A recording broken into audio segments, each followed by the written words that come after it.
Sup Players, it's Chris from Team Paradigm here, and today I'm back from locals. Yes, Denmark is slowly starting to get locals back up. We've had locals for like about 2 months and stuff, and yeah, it's very, very nice. Like, we are super grateful to have locals here. Yeah, it's really nice to play real cardboard again. Yeah, so we went to locals today, and me and Big Boss and some of the other guys from our real locals went there.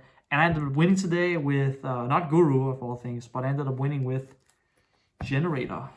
Yeah, I lost to you in the finals. Yeah, everyone was super surprised. Like, it wasn't a super huge local, but I played against basically all the best players that were there.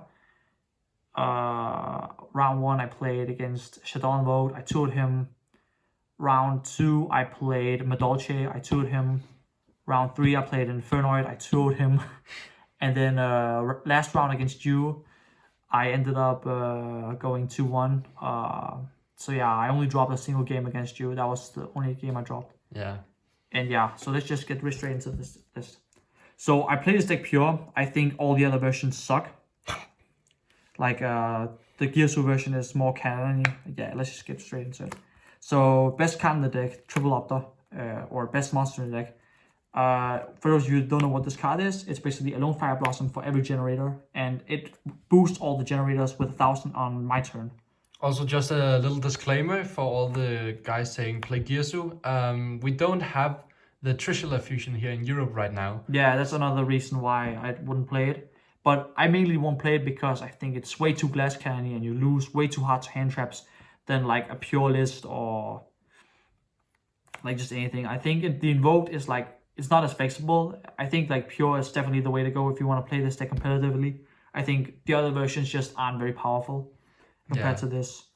Alright, so yeah, Triple Opter, and then for the 9s, 2 basically Omni-negate, and whenever they add, you force them to send the monster.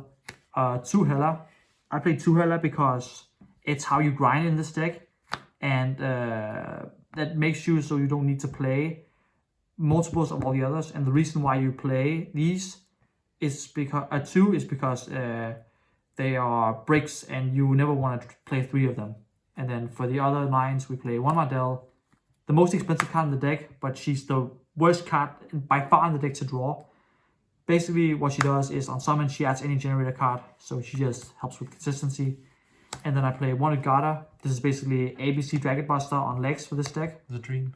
Yeah, and that's all the generators. So play 6 generators in total. No Nidhogg. I think Nidhogg is not very good. I don't think it's needed to win. And yeah, I don't play Naglfar either. Yeah, I just think these were like the best ones. They're not necessary for the grind game. Yeah. Because this is basically, this card is basically how you grind, and it's like, all right, and very then, good. Yeah, and then 2 Trias. This card is really good. I don't play 3 because you can search with Monstrosity, and there's like a combo where you basically open the nuts. It's a 2-card combo in the deck where you basically open the exact same boss that you would with a Gearsu version. That's another reason why I don't suggest playing like the Gearsu version, because I just feel that you can still play 2 cards in this deck and you can still open like a completely nuts board. Not everyone might know the effect of this 9 fairy, so could you please explain it to us? Yeah, it's kind of like a Phantasme for the deck actually. So when in the main phase, I can tribute up to 2 to 3 fairies, and then I can special it, and then I can use effects depending on how many I attributed. So if you attributed 2+, I destroy a card on the field, and that doesn't target.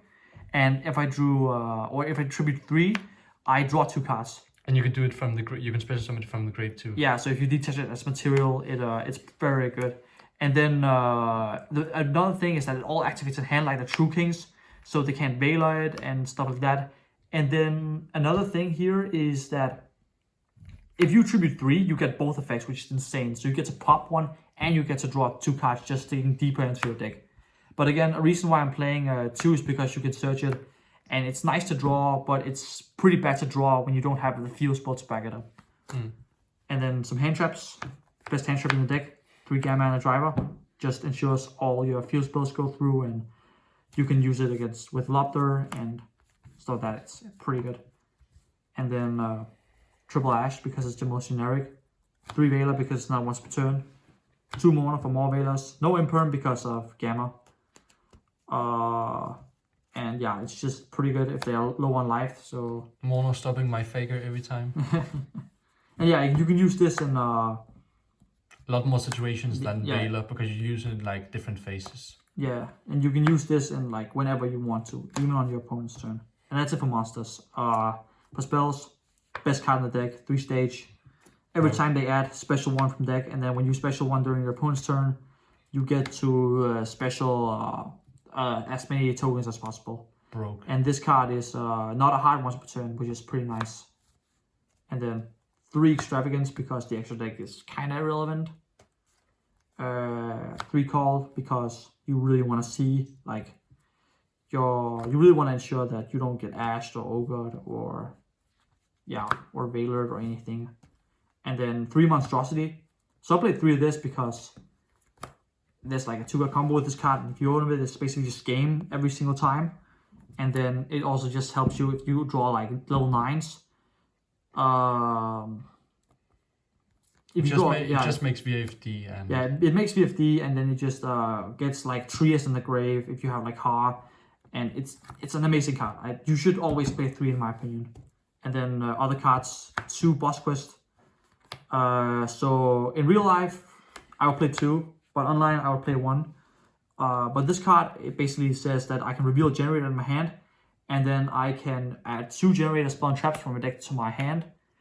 And then I can send the reveal card on the bottom of my deck. Why do you want to play only 1 in online? Because like all your cards are like foils, so they're like bricks, or they're all your brick cards are foil. Yeah, all my brick cards are foil, so you draw them even more, and that's why you play 2 of this. So like you just don't really like.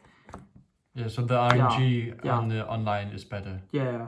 It's like it's better for this deck, but it like mathematically it's better to play 1, I think. But IRL with their spoiling and cards way more, I think it's better to play 2. And I play Terraforming, of course. And then the only trap in the deck, 3 boss fight. Yeah, it's basically like Metaverse, and then it can activate another boss stage to trigger it again. It's insane. Yeah, very nice, very nice. So 41 cards mean extra.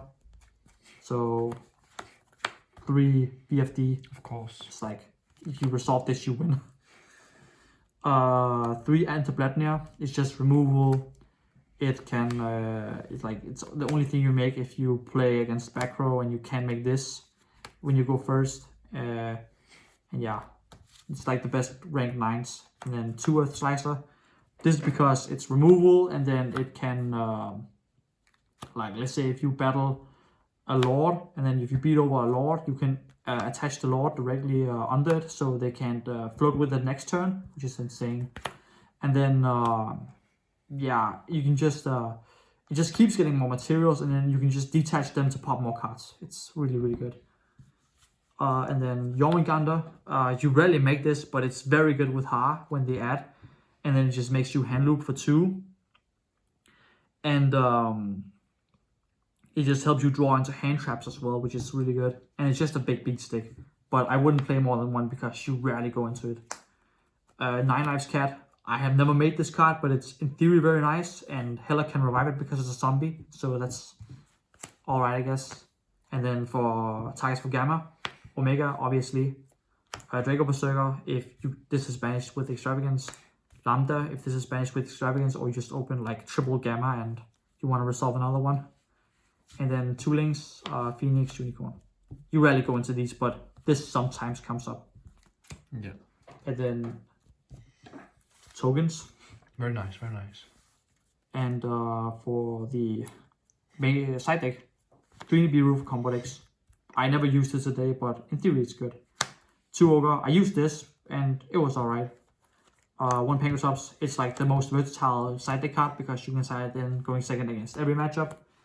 And people are scared of Lightning Storm, so they put all their monsters in defense, and you just beat over it with this. King of Games, King of Games. And then the back row, 3 Evilly, 3 Cyclone, and 3 Lightning Storm. Yeah. All very right. nice, very nice, very nice, very nice. So pretty simple. How do you think the deck is performing in the meta right now? It's okay. It's obviously way worse when more people are playing Token Collector, and Token Collector is kind of playable right now. But I feel also that Token Collector is kind of like seeing less play than it used to, which is alright. But yeah, that's anyways the deck. It would perform very well. Like a lot of people doesn't even know what these cards do. That's like the main thing that's like super nice about it. But yeah, that's it. And Team Paradigm signing out.